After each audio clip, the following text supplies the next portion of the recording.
Moi, ça va. Et toi? Ouais, ça va. Cool. Donc, je suis avec Angélique Roland, qui fait de l'hypnose ericksonienne, mais aussi de l'hypnose spirituelle. C'est ça? C'est ça, exactement. Cool, cool. Alors, dis-moi, comment t'en es arrivé là? Qu'est-ce qui t'a donné envie de faire de l'hypnose? Bah, ça a été tout un cheminement parce que à l'époque, j'étais directrice d'hôtel et j'ai repris mes études en 2018. J'ai commencé par faire de la naturopathie et de l'endocrinopsychologie, donc j'ai vraiment commencé à traverser un peu la psycho. Et puis, les années ont passé, j'ai continué à faire des tonnes de formations. Et un jour, j'ai commencé à faire de la réflexo. Et avec la réflexologie, je me suis aperçue que je passais plus de temps à parler avec les gens, à, à débloquer des situations particulières. Et en fait, je faisais finalement 1 heure de dialogue et puis 30 minutes de réflexologie. Ah ouais. Et c'est là que je me suis Donc, tu t'es dit, dit peut-être que il y avait moyen de faire quelque chose plus avec la parole, la voix, c'est ça, plutôt que les mains c'est et ça. le silence. Ouais. Et puis, je me suis aperçue aussi que sur ce temps, en fait, finalement, est-ce que j'avais les bonnes clés? Est-ce que j'avais quelque chose? Donc, je me suis décidée à rentrer en université en psycho et j'ai pas trouvé ma place. Et donc, je me suis dit, bah, faut que je trouve quelque chose qui fait de la psychologie, qui fait de la thérapie, mais qui va vite, qui est impactant, qui tape fort. Et j'ai trouvé l'hypnose. Et à partir du moment où j'ai commencé à apprendre l'hypnose, je me suis baignée dedans et c'est devenu une passion.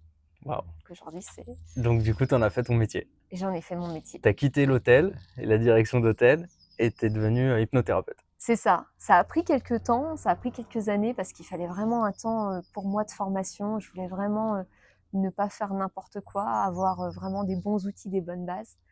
Et puis il est arrivé le moment où je me suis dit, bon, bah là, ça y est, bah, il faut se mettre en cabinet, il faut commencer à accompagner des gens parce que sinon c'est du temps perdu pour eux et pour moi, quoi. Ouais, cool. Donc là, t'es en cabinet à plusieurs endroits, c'est ça? De ce que j'ai Oui, compris? alors je pratique sur Annecy et je pratique sur Ok, Fontainebleau. C'est ça. ok. Et puis en visio, bien sûr, parce qu'il y a toujours des personnes qui sont un peu partout en France et puis qui ont besoin d'accompagnement, même à distance. Par exemple, quand on est en visio, ça fait le même effet qu'en présentiel au niveau de l'hypnose?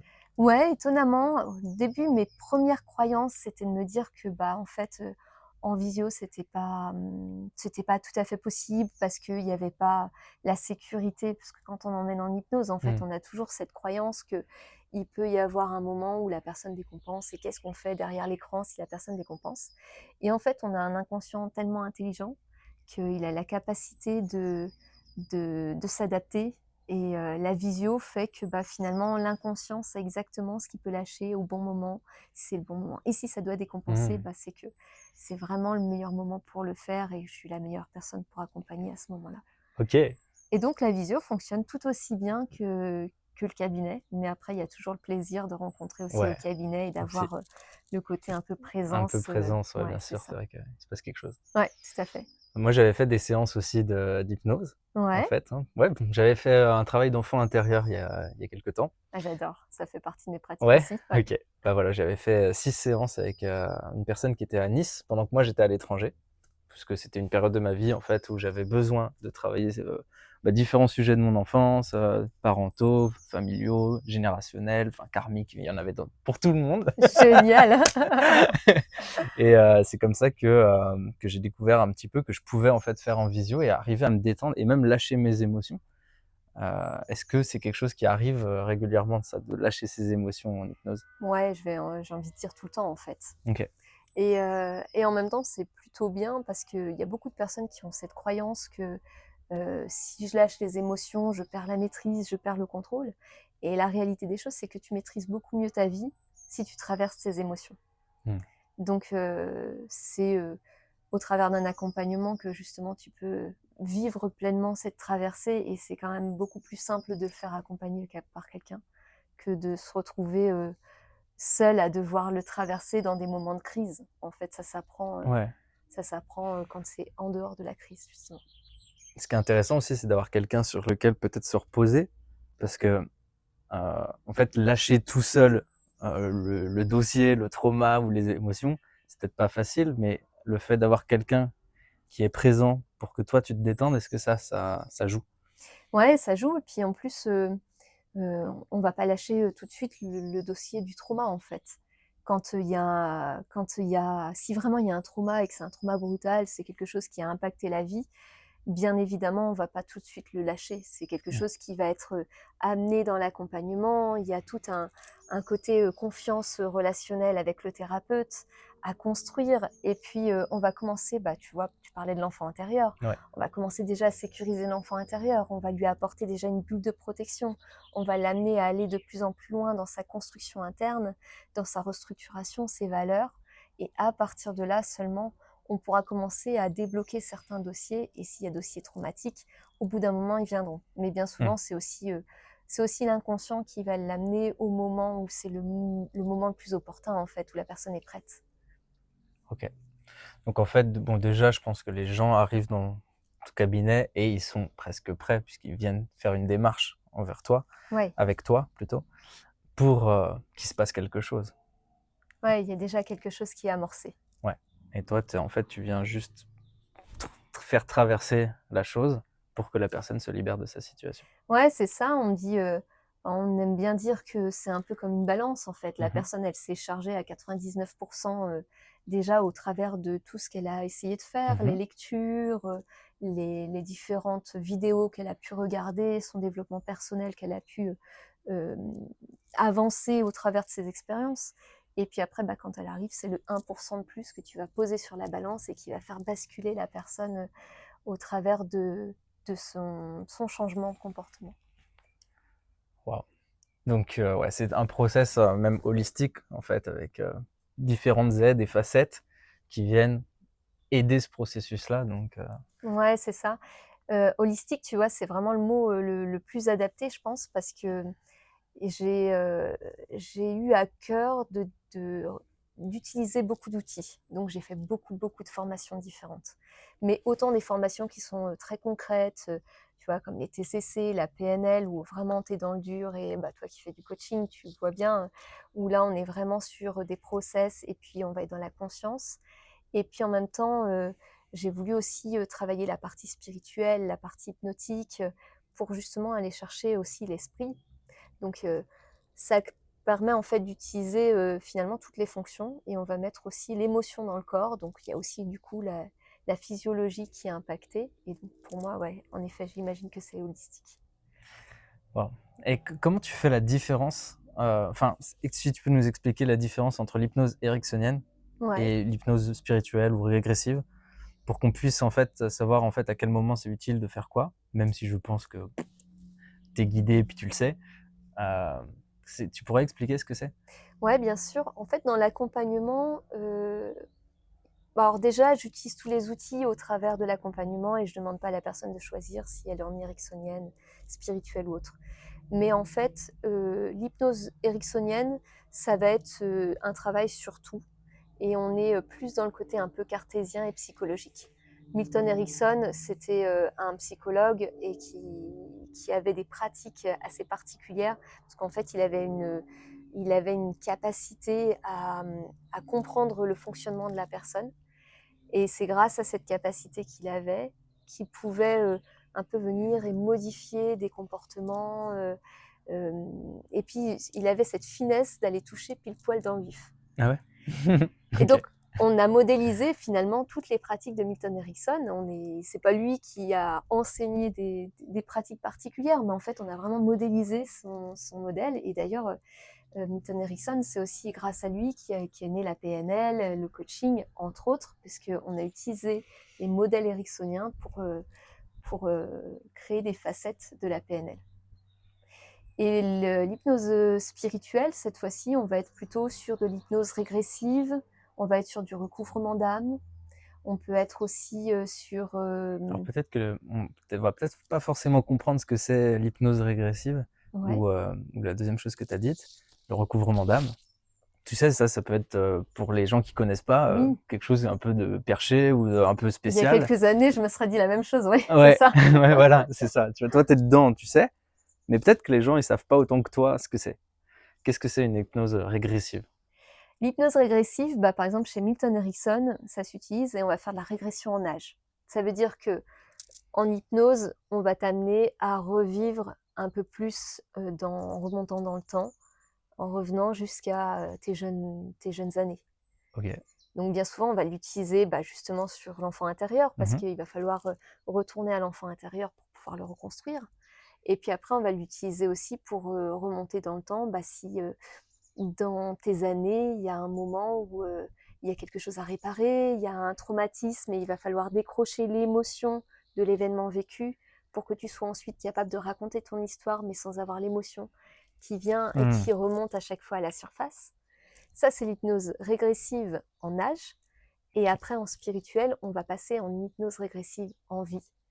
Et là, cette fois-ci, c'est revisiter des vies antérieures si on croit à la réincarnation. Et si on n'y croit pas, en fait, on l'utilise quand même.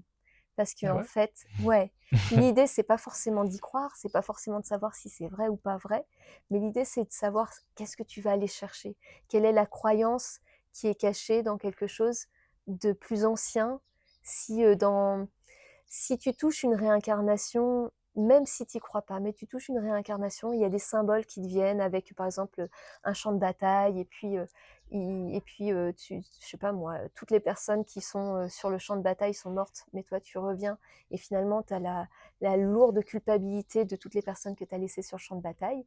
Et ben, dans ta vie d'aujourd'hui, ça va agir particulièrement parce que ça va rester en croyance. Donc que tu y crois ou tu y crois pas, malgré tout, tu as quelque chose à OK. l'intérieur qui modèle ton mode de fonctionnement Ah ouais. d'aujourd'hui. Ouais, c'est hyper intéressant ça. Ouais, c'est C'est fascinant. bien, autant pour les cartésiens que pour ceux qui y croient, Ouais, qu'en fait, il y a des portes d'accès à la conscience pour que, tu puisses changer tes comportements derrière. exactement. Et du coup, que quand les situations se présentent, tu sois plus activé de l'intérieur, que tu aies plus ce truc-là qui fait: «Ah!» et que tu sois beaucoup plus libre, en fait. Puis des fois, tu peux aller aussi chercher des ressources, parce que là, c'est les côtés un peu négatifs avec le champ de bataille, mais Ouais. des fois, c'est aussi revenir dans une vie antérieure. Et dans cette vie antérieure, tu vas aller chercher des ressources parce que, je sais pas, moi, t'étais guérisseur, t'étais sorcier, moi, j'en sais rien, mais quelque chose, tu vois, qui peut avoir un intérêt sur ta vie d'aujourd'hui, ou alors qui peut t'aider à comprendre pour les personnes qui ont des charges Mmh. magnétiques entre les mains, comprendre un peu comment les utiliser. C'est intéressant ce parallèle de, tu dis de ouais, il y a le chercher l'ombre et voilà, les choses, mais aussi chercher, les forces Ouais, et les ressources. Moi, je me rappelle qu'au début un petit peu de ce chemin-là, j'étais plus là à creuser mes ombres au marteau et à aller regarder tout ce qui allait pas et cetera. Puis en fait, ça m'épuisait. Je me rendais compte en fait avec le temps que, ça m'épuisait d'aller toujours chercher plus loin, plus profond, mais qu'en même temps, je me rechargeais pas en fait, on va dire de lumière. tout à fait. Heu, c'est intéressant ça et je suppose que tu as des clients un peu comme ça qui, ça t'est déjà arrivé? Ouais, c'est ça. Et puis, tu vois, tu parles de lumière, et ben, c'est aussi ça l'hypnose, spirituelle. Des fois, tu peux avoir aussi des personnes qui traversent des périodes de deuil, et au travers du deuil, ils ont pas justement la capacité d'aller toucher la lumière. Et l'hypnose spirituelle peut amener justement parfois à aller jusqu'au contact du défunt. Mais ça se fait pas tout de suite. Il y a tout un accompagnement, il y a tout un pareil, une restructuration intérieure pour que la personne se sente, déjà mieux à l'intérieur, qu'elle puisse traverser son deuil. Et Mmh. puis parfois, ça vient jusqu'au contact du défunt, où là, on va toucher la lumière, on crée une protection, il y a tout un système avec des guides, enfin vraiment il y a quelque chose d'important au niveau sécurité à mettre en place. Et puis parfois, il y a la venue du défunt, et quand le défunt vient, ça crée, tu vois, un changement à l'intérieur, quelque chose d'émotionnel. Et parfois, ça permet presque de marquer la fin d'un deuil. Ah ouais. Parce qu'on vient créer à l'intérieur, du coup, une présence intérieure, alors qu'avant, c'était une absence. C'était l'absence de la personne. Il y a toujours le manque du corps physique, mais la personne arrive à l'intérieur et ça devient un lien vraiment fort à l'intérieur de soi. Donc oui, il y a cette partie-là. Puis après, comme tu dis, il y a des gens aussi qui viennent pour réénergiser, réaligner ses chakras, se remplir aussi de lumière. Des fois, juste se faire un nettoyage aussi, parce que pour les personnes qui travaillent en magnétisme, en énergétique ou autre, des fois, tu touches aussi des petites choses un peu particulières, des entités. Bon, là, il faut quand même y croire. Là, on est plutôt sur un domaine de personnes qui sont dans le domaine spirituel. Et Mmh. ça permet d'apporter la lumière pour qu'il y ait aussi un nettoyage au travers. Ce qui est marrant, c'est que tu parles de croyances. Pourquoi pour certains, c'est visible ou ça impacte l'énergie? Par exemple, tu me parles d'entité, Mmh. tu vois? Et pourquoi pour certains, ça n'existe pas? Et comment tu fais, en fait, pour naviguer entre des personnes qui ont différents univers, d'autres qui vont dire: «Mais ça, c'est des conneries. De toute façon, Ouais. tu la réalité, c'est ça qui est important et puis tout le reste, c'est des illusions». Et ceux qui sont, pleinement dedans, qui les voient, qui se disent: «Bah, ouais, en fait, si, c'est réel». Comment tu navigues avec ça? Moi, j'ai ma part, cartésienne et j'ai ma part spirituelle. Donc quand j'accompagne au niveau du cabinet, je fais toujours attention à rentrer dans le monde de la personne. Finalement, qui sait vraiment où est la réalité? La réalité, elle peut être là, mais elle peut être ailleurs. Et finalement, on est tellement de personnes sur terre à avoir des réalités Mmh. différentes. Peut-être qu'il n'y a pas une réalité, mais qu'il y en a beaucoup, beaucoup, beaucoup, et que en fait, on navigue tous dans des réalités différentes. Donc, je vais accompagner la personne par rapport à son monde. Si la personne, elle est très spirituelle et qu'elle a besoin justement de toucher cette part-là pour l'amener à se transformer au travers de l'accompagnement, ou à réparer quelque chose, ou à ne plus souffrir de la distance ou de l'absence de la personne, dans ce cas-là, on ira dans ce monde-là. Et si par contre la personne, elle est très cartésienne, moi aussi j'ai ma part de très très cartésien. Et ben là, on va justement travailler sur tout ce qui fait partie de son monde. Et puis, tu vois, tu parles d'énergie, et il y en a qui perdent en énergie, qui baissent en énergie. Et il y en a pour qui ça va être l'impression d'avoir des entités sur eux. Ils ont Mmh. cette sensation de se faire manger leur énergie. Ah ouais. Et puis, tu en as d'autres, en fait, ils vont découvrir chez eux que c'est un symptôme et que c'est physiologique. Et dans ce cas-là, on ira travailler le symptôme et on ira travailler la physiologie. Et surtout, on ira voir ce que le symptôme veut dire. Qu'est-ce qu'il veut dire au travers de sa manifestation? Qu'est-ce que l'inconscient a envie de témoigner, a envie de dire? Parce que parfois, on ne l'écoute plus, quoi. Ah ouais et c'est important d'écouter son inconscient? En fait, c'est important jusqu'au burn-out. Ah ouais? Donc les il y a des Jusqu'au moment où ça craque. ça arrive. Ça arrive. Tu veux expliciter peut-être? Ouais, en fait, on est dans un monde d'aujourd'hui, et là, pour le coup, je pense que tout le monde sera d'accord avec moi. C'est qu'aujourd'hui, on est dans un monde où le- les choses vont vite, les images vont vite. On est imprégné constamment par des médias, par la télévision. Il faut que tout aille hyper vite à la télévision ou sur les Vite comme la images. moto là qui vient de Vite passer. comme la Je sais moto. pas si vous l'avez entendu, mais c'était parfait. En pleine montagne, la moto, c'est génial. Elle confirme. Ah oui, non, mais c'est même pas des motos, regarde. C'est des Subaru. Ah, mais ouais, mais il y a carrément un défilé, quoi. J'adore quand il y a ces moments un peu où t'expliques un truc et il y a un truc à l'extérieur qui se met en lien avec ça. C'est assez ouf. C'est exactement comme les voitures. Voilà, c'est ce qu'on voulait dire. C'est exactement comme les voitures. Mais donc voilà, on est vraiment dans un monde où notre mental est toujours, toujours, toujours occupé. Hmm. On est toujours pris soit par des images, soit par notre téléphone parce qu'on est en train de scroller, soit par des pensées, on rumine dans notre tête, soit parce qu'au travail, il faut aller vite, ou on est préoccupé parce qu'il y a les enfants qui rentrent, etc. Et en fait, on est toujours dans le mental. Et le mental, c'est cette partie-là, c'est la partie qui est devant, la partie frontale. Et moi, cette partie du mental, j'aime bien dire que ça, c'est le menteur. Ah ouais. Cette partie-là, c'est le menteur. Ok. Et donc, ce menteur, finalement, il n'est pas si menteur que ça, parce que parfois, c'est une protection. C'est l'ego qui vient et qui protège au travers de toutes nos expériences. Mais il y a aussi la partie inconsciente. Et cette partie inconsciente, tu vois, elle va être plutôt derrière. Elle va être dans la partie un peu reptilienne, et puis elle va être dans le limbique, cette partie du cerveau qui va travailler un peu plus avec les émotions. Et l'inconscient, dans ce monde qui va vite, dans ce monde où ça parle trop, Hmm. il n'a plus la possibilité de s'exprimer. En fait, on oublie très souvent, sauf pour certains qui font beaucoup de méditation ou qui font de l'hypnose ou de l'auto-hypnose, mais on oublie très souvent de s'arrêter et de s'écouter. Si tu Mm. regardes dans une journée, Ouais. combien de fois tu te poses et combien de fois tu te dis, bah là, je fais rien, quoi. Là, Ouais, je c'est assez stoppe tout. rare. C'est assez rare. Bon, quand on est en nature, ça va. Ouais. Il n'y a pas de sollicitation. Tout à l'heure, je me suis allongé dans ce coussin rouge que vous ne voyez pas, mais il est super bien. Et là, mon mental, il a fait chut. Mais sinon, ouais, moi, quand je suis en ville et quand je suis en action et quand je dois travailler, ben, en fait, ça C'est ne s'arrête exactement. jamais. C'est ça. Blablabla. Bla, bla, bla, bla. Et c'est fatigant. C'est ça. Et le blabla, c'est menteur. Putain, bah ça ment souvent. Hein. Putain, blablabla. Bla, bla, bla. Et il peut dire un peu des vérités quand même. Ouais, bah oui, bien sûr. Quand même. On a quand même, en fait, on construit notre ego au travers de toutes nos expériences depuis qu'on est petit, puis après, on vient renforcer nos expériences. Donc, on vient renforcer nos croyances limitantes ou aidantes. Bien souvent, c'est les limitantes qu'on renforce. Et ça se fait au travers de notre ego qui s'est construit. Mais c'est bien aussi d'aller toucher l'inconscient, parce que quand tu touches l'inconscient, tu viens retoucher. Tout à l'heure, tu parlais d'enfant intérieur, tu viens Ouais. retoucher cet enfant intérieur qui a la capacité encore de rêver, qui sait encore ce que c'est un rêve.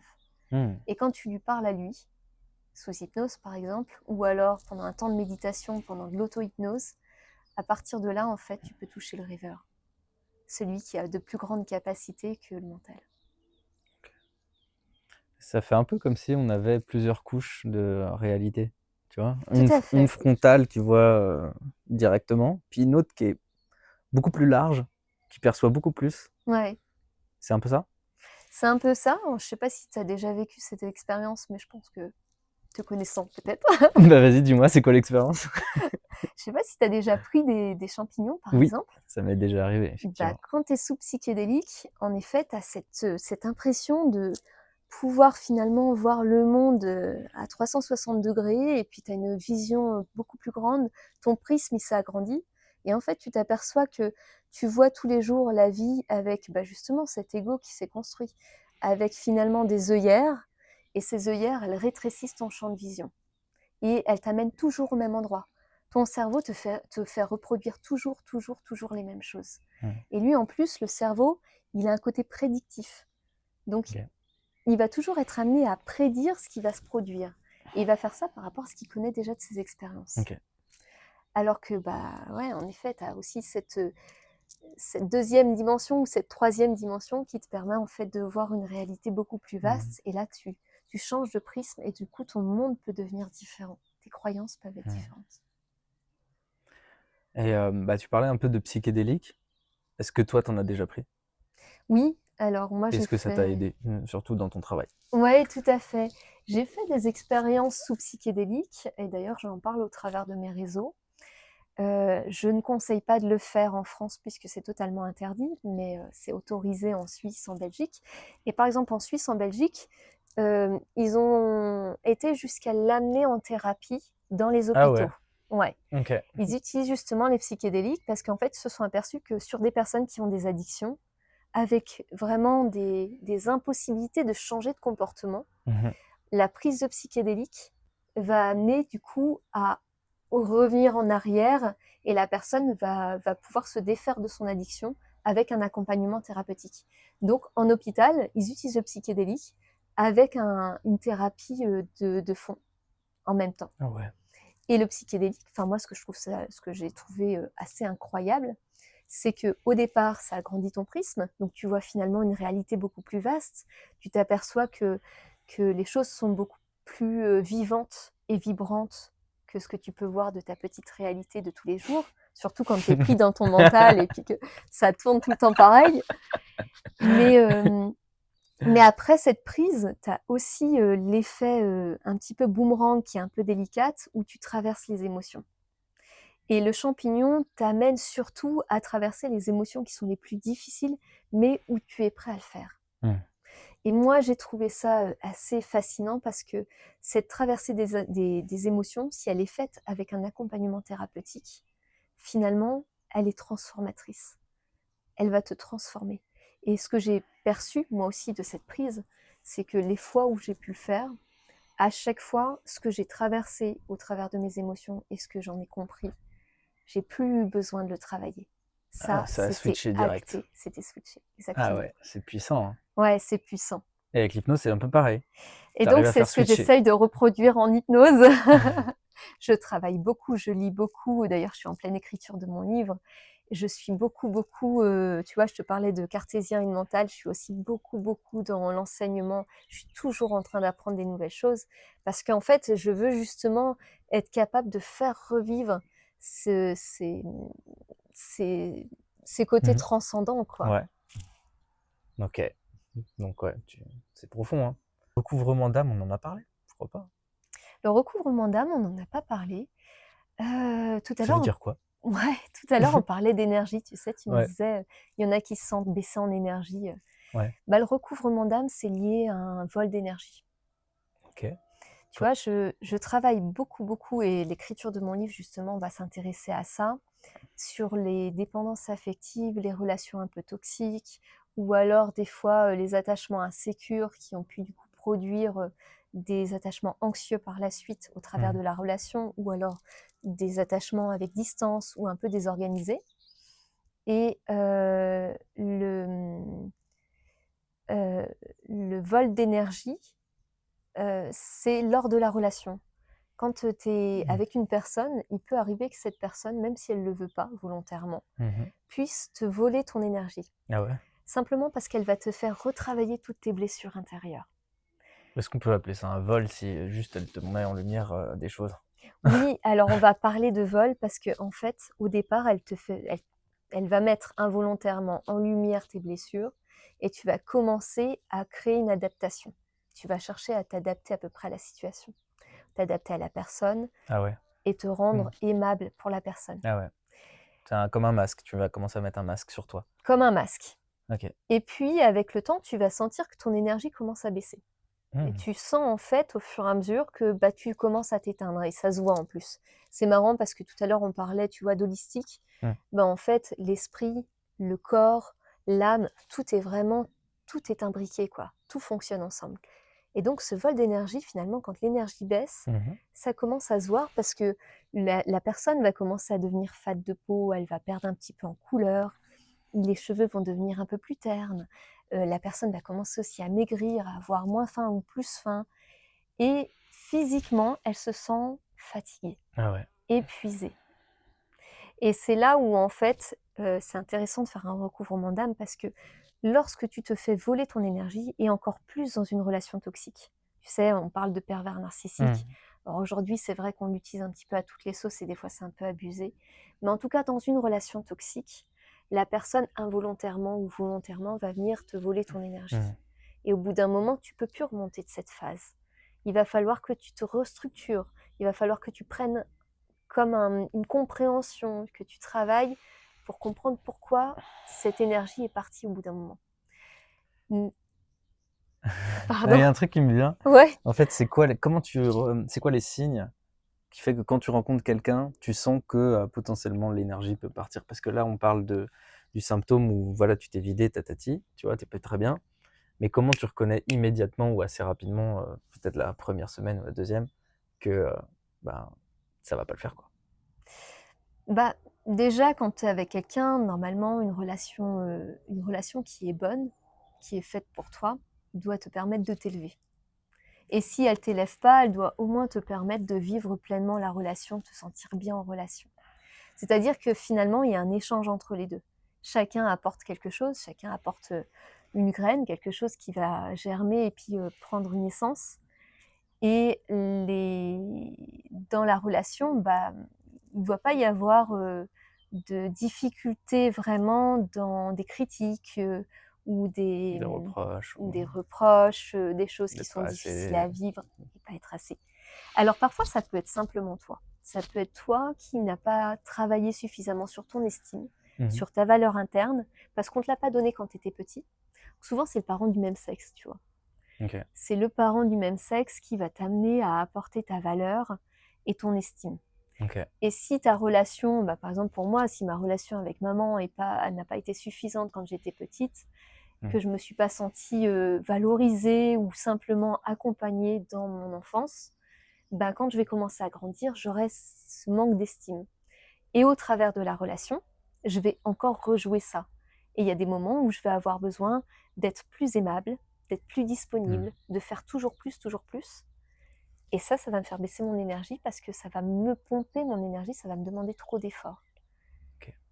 Alors j'ai une question qui me vient, parce que, tu parlais des parents du même sexe. Donc, bon, imaginons, je prends un exemple, un homme, son père, il est un peu absent, dans sa vie.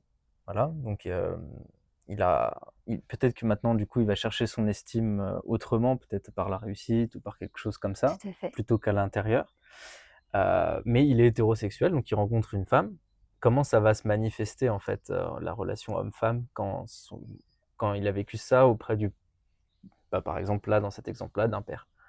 Qu'est-ce qui peut se jouer, Il y a dans de multiples facettes. OK. Il y a vraiment des multiples possibilités. Tu as la personne qui va se dire: «Bah, étant donné que j'ai manqué d'amour, je vais être disponible et là, je vais me rendre disponible pour, ma relation», et il va apporter finalement beaucoup d'amour dans le couple. Mais là, il risque de créer du coup un attachement un peu anxieux. Ou D'accord. alors, il peut être, bah, justement, s'il a cherché le succès, il peut être toujours dans cette perfection, vouloir avoir toujours plus, pouvoir montrer toujours plus, peut-être pour aller, au bout d'un moment récupérer, le regard de son père, par exemple. OK. Mais du coup, il risque d'être absent dans la relation. Mmh.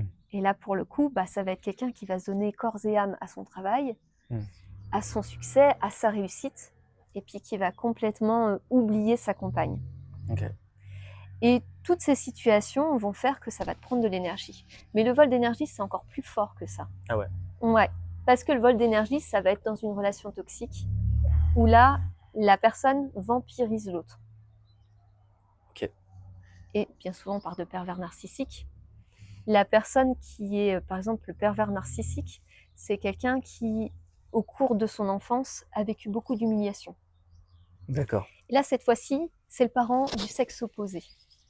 OK. Et du coup, il a pas appris correctement Mmh. à vivre en relation.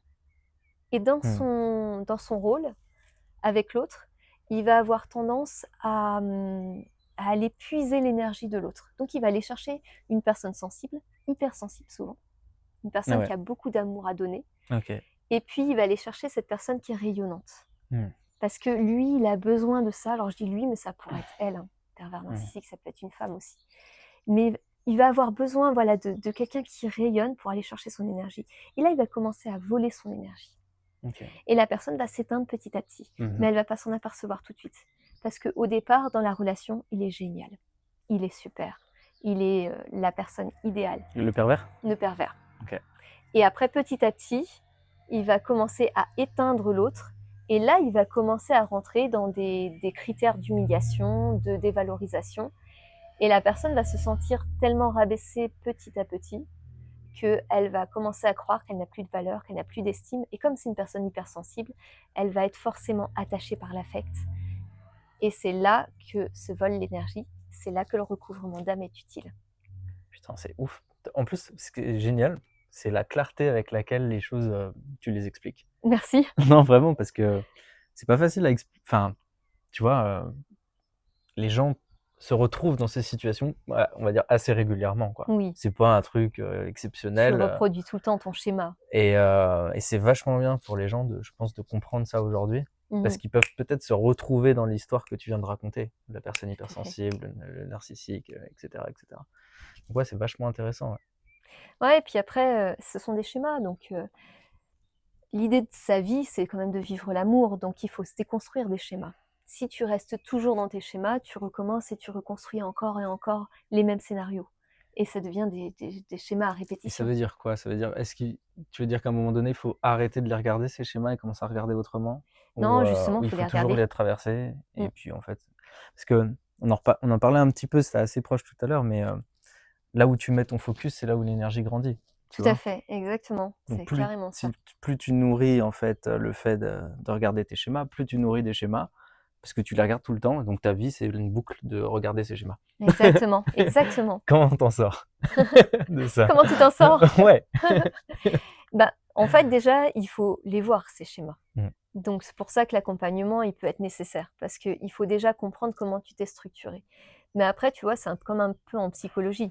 Si tu vas en psychanalyse et puis que tu répètes toujours, toujours, toujours la même chose à un psychologue ou à un psychiatre, et que tu te pendant des années, tu as raconté toujours la même histoire, au bout d'un moment, tu t'enfermes dans ton histoire. Et ton histoire, elle s'ancre à l'intérieur de toi. Et donc, dans ce cas-là, qu'est-ce que tu fais? Tu regardes dans le passé, tu regardes dans le rétroviseur, tout le temps, tout le temps, tout le temps. Donc, il faut voir le schéma, mais une fois que tu l'as vu, il faut aussi apprendre à le déconstruire. Il faut apprendre à en sortir. Donc, tu parlais de traverser. Ouais, on pourrait dire qu'il faut le traverser. Ou alors, il faut apprendre à en sortir pour pas reproduire toujours ton C'est schéma. bien, j'aime bien l'idée de la traversée parce qu'en fait, elle va quand même en avant, la traversée. Ouais, Tu vois? j'avoue. Un peu, tu regardes dans le pare-brise cette fois-ci. Tu regardes en face, mais tu sais que c'est une traversée, donc tu sais que tu t'arrêtes pas à un endroit et tu vas aller jusqu'au bout du truc et Ouais, puis tu vas aller voir d'autres horizons plus tard. ouais, je suis complètement d'accord. On reste sur la traversée alors. On va se faire traverser. Et qu'est-ce que tu proposes toi comme traversée à tes clients? Par exemple, tu organises des stages, des séminaires, des conférences ou que des soins individuels? Ce qui est déjà très bien, j'en sais rien.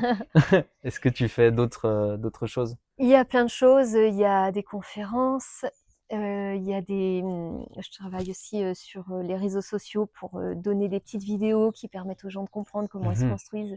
Mais après pour traverser, c'est beaucoup en accompagnement individuel parce que tout est personnel.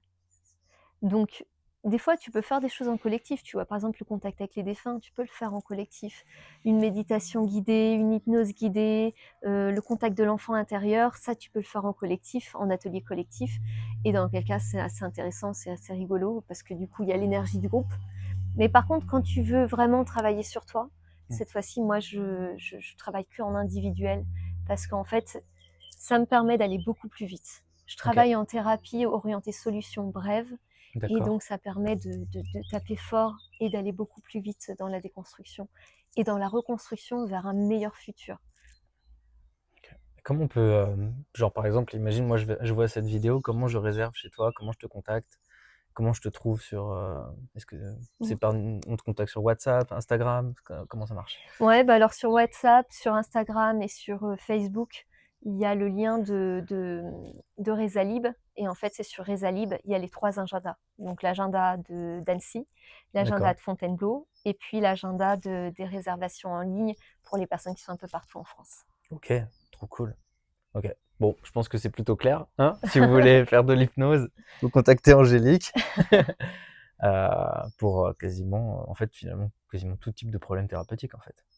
En Oui, fait, toi, tu es un canal d'un procédé qui permet d'accéder à certaines choses et après presque peu importe le sujet, en tout cas, tu as exploré énormément de choses. On peut pas dire on est expert partout, mais en tout cas, tu es très doué dans ce que tu fais et donc tu peux accéder. merci. Non, non, mais c'est une question.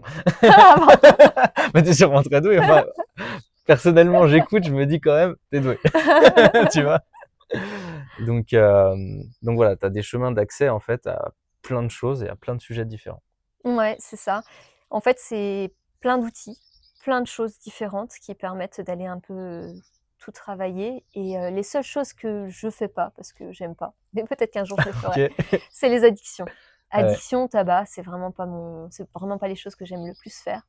Moi, j'aime beaucoup travailler sur, le transgénérationnel, Mmh. le deuil, les relations avec les autres, les relations, au niveau des couples, Mmh. tu vois? Tout ce qui est, dépendance affective, relations toxiques, relations anxieuses et puis après, pareil, trouver sa place, parce que c'est ça aussi, c'est lié à ta construction d'enfant. Mmh. Trouver ta place à ton travail, des fois pareil, tu refais toujours les mêmes schémas. Tu es au travail, mais à chaque fois tu trouves pas ta place, du coup tu changes encore et encore et encore de Mmh. travail et voilà, tout ça, ce sont vraiment les choses que j'aime le plus qui sont, à l'intérieur de moi. Et qui me Cool! passionne. Ouais, bah, ça se voit. OK. Et ben, écoute, merci beaucoup, pour ces explications. Je pense que c'est hyper utile pour ceux qui t'écoutent. Enfin, Merci à toi pour ton interview. bah, ouais, écoute, ouais, avec plaisir, hein, moi j'adore les interviews parce que ça permet en fait, ça permet la spontanéité, Mmh. tu vois? Tu pourrais expliquer la même chose en me disant: «Je vais réfléchir», tu pourrais utiliser ce cerveau-là et dire: «Écoute, aujourd'hui, je vais parler de ça, ça va être comme ci, comme ça, il faut passer par là, là, là». Mais là, tu vois, ça sort vraiment hyper facilement donc Ouais et en plus, avant de venir, je t'ai dit: «Beh, tu m'envoies pas les questions, mais comment je vais faire pour y réfléchir?» non. Et finalement, tu as eu raison parce que j'ai pas utilisé la partie frontale, j'ai utilisé, mon inconscient. Ah bah, voilà, c'est génial. Super. Merci.